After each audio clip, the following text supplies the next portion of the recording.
Oui, je suis géologue sur Bayonne, au 6 chemin du Busquet, et donc sur la côte basque, bien entendu, et sur tout l'intérieur du Pays basque, et bien au-delà, sur toute la France.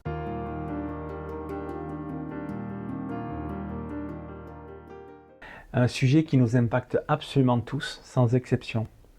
Le transgénérationnel, c'est reproduire tout ce qui s'est passé au niveau de nos aïeux. Alors bien entendu sur un contexte historique complètement différent, c'est clair, mais on va, si on fait quelques recherches, et bien sûr ça demande quelques recherches généalogiques, on se rend compte si on a vécu par exemple euh, une addiction d'alcool, par exemple, on va se rendre compte qu'on trouve cet alcoolisme sur des générations, des générations et des générations. Il peut y avoir autre chose, il peut y avoir des faillites, il peut y avoir des abus sexuels, bien entendu, et psychologiques aussi, qui sont, je trouve, pas, je ne vais pas comparer un abus par rapport à un autre parce que tout est abus, donc tout est excès, ça c'est clair. Mais les abus psychologiques sont très sournois et très très très difficilement détectables, quoi. Autant un abus sexuel, c'est que quand on a la mémoire qui revient, on sait qu'est-ce qui s'est passé. Par contre, un abus psychologique, pour aller le chercher, c'est pas du tout évident. Donc on va reproduire par le transgénérationnel toutes ces douleurs. Et on va penser qu'on est soi-même, que nos décisions sont vraiment les nôtres, quoi, hein. Il en est, je suis vraiment dans ma verticalité, dans mon essence, et je sais qu'est-ce que je décide. Eh bien, on se rend compte, avec de la recherche, eh bien que non. Que non, on est en train d'adopter une situation, on est en train de se fondre à une situation déjà vécue.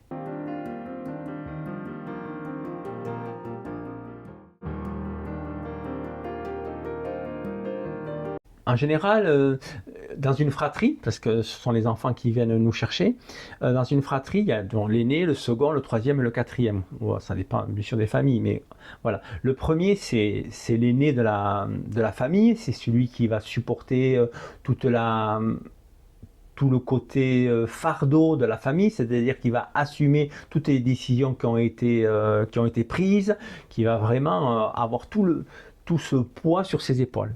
Et lui, il aura beaucoup de mal à remettre en question tout le fonctionnement de la famille.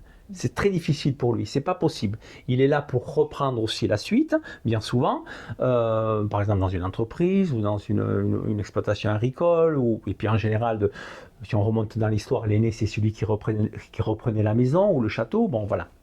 Le second, lui par contre, il va faire des recherches sur tout ce qui a pu se passer dans la famille. Il va aller chercher l'oncle, le grand-oncle, le grand-père, etc. Et il va essayer de fouiller qu'est-ce qui a pu bien se passer, pourquoi on ne dit rien sur cette personne-là, pourquoi il n'y a aucune histoire sur cet oncle-là, pourquoi il est parti si loin et il n'est jamais revenu. Voilà, lui il va se poser des questions.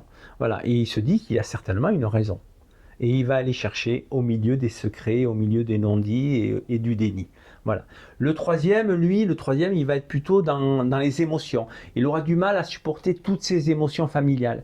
Donc lui, il pourra être perturbé émotionnellement. Il pourra ne pas savoir où il en est. Il pourra chercher son chemin un peu plus que les autres.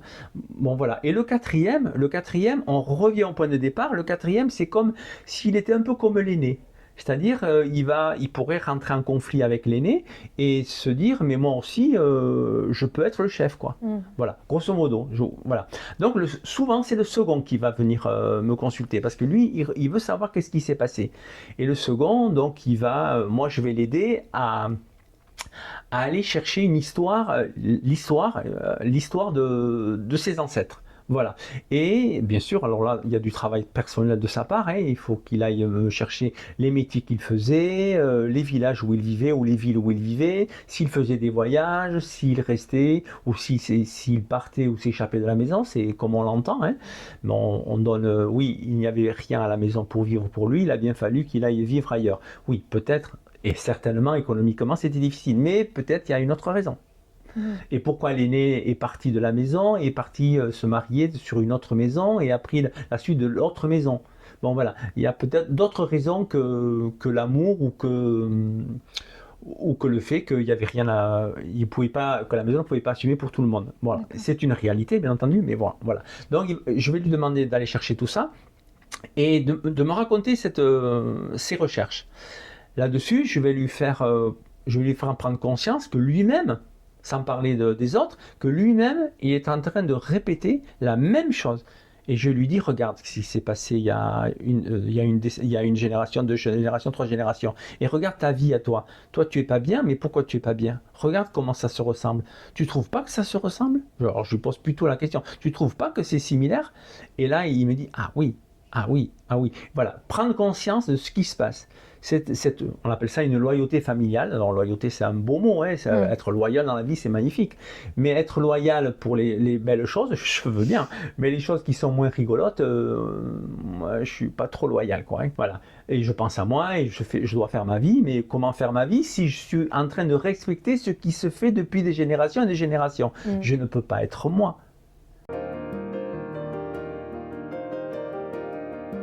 C'est exactement ça.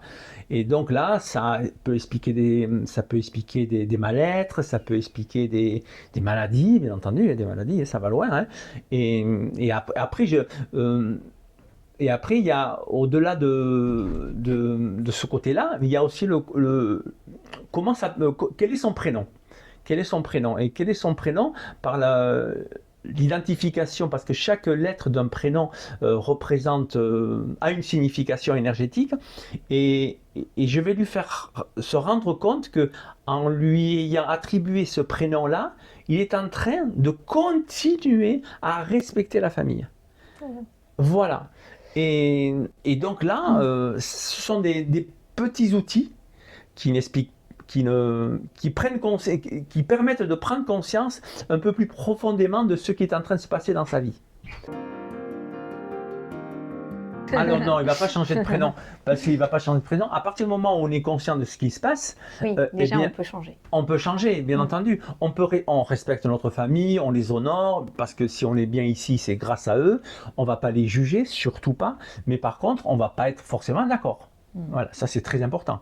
Mais je vous respecte, ok, vous êtes passé avant moi, vous avez travaillé, vous m'avez transmis votre labeur et je le respecte, mais par contre, je ne vais pas le vivre de la même façon que vous. Là, je ne suis pas d'accord. Oui, c'est une enquête, une réelle enquête.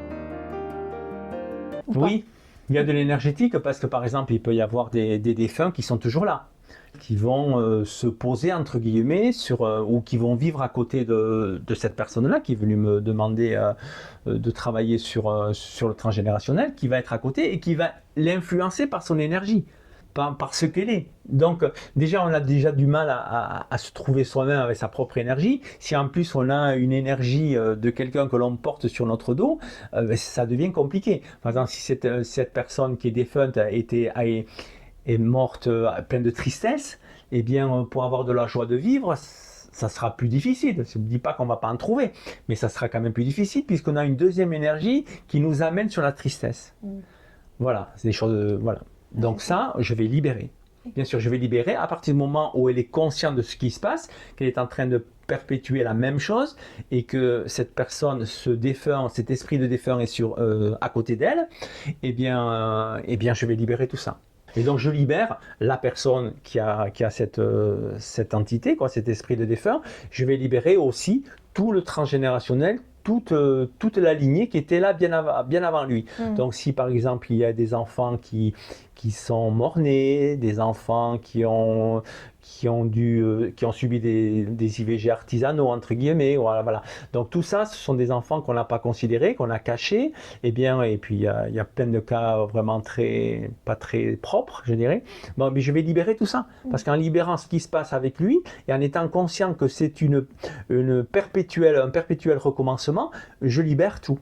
Je libère toute la lignée. Il y a plusieurs étapes là. C'est que quand on commence à remuer le linge sale en famille, bien sûr, tout le monde n'est pas d'accord. Tout le monde n'est pas d'accord. L'aîné aura beaucoup de mal à remettre en question toute la famille. Il faut respecter absolument la famille.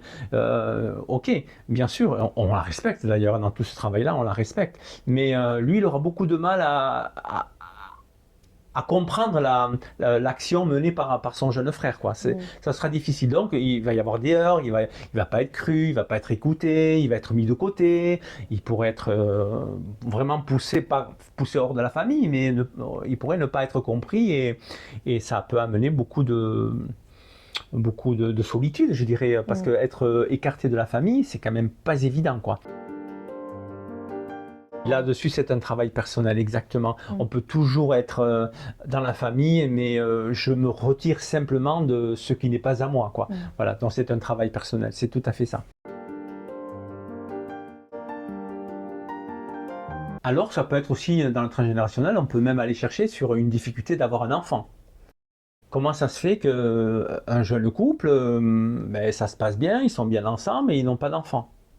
Donc si avant il y a eu des accouchements difficiles, des femmes bafouées, des relations extra-conjugales, des viols, donc avoir un enfant c'est compliqué, c'est difficile, ça met dans une mauvaise situation, on est montré du doigt, on est injurié, etc. etc. Donc la femme va se sentir une mauvaise mère, une mauvaise femme, pas digne d'être à la hauteur du rôle de femme, quoi, tout simplement.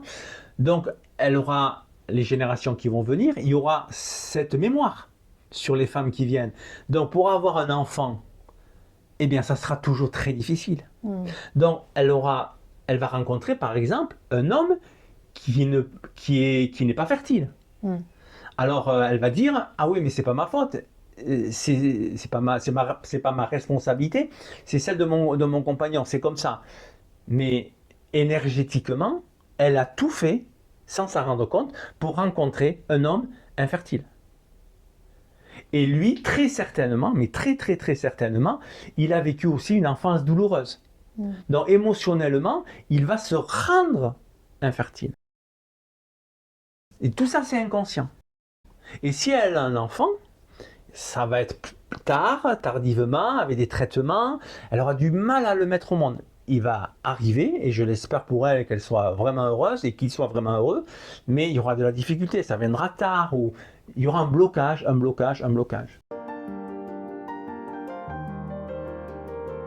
Pour faciliter la venue de cet enfant, pour libérer cette conscience, pour libérer cette loyauté familiale que l'on porte, je reviens donc sur ce que j'ai dit, je veux bien porter ce qui est agréable, mais ce qui n'est pas agréable et ce qui n'est surtout qui n'est pas à moi, ça ne m'appartient pas, c'est pas ma vie, quoi.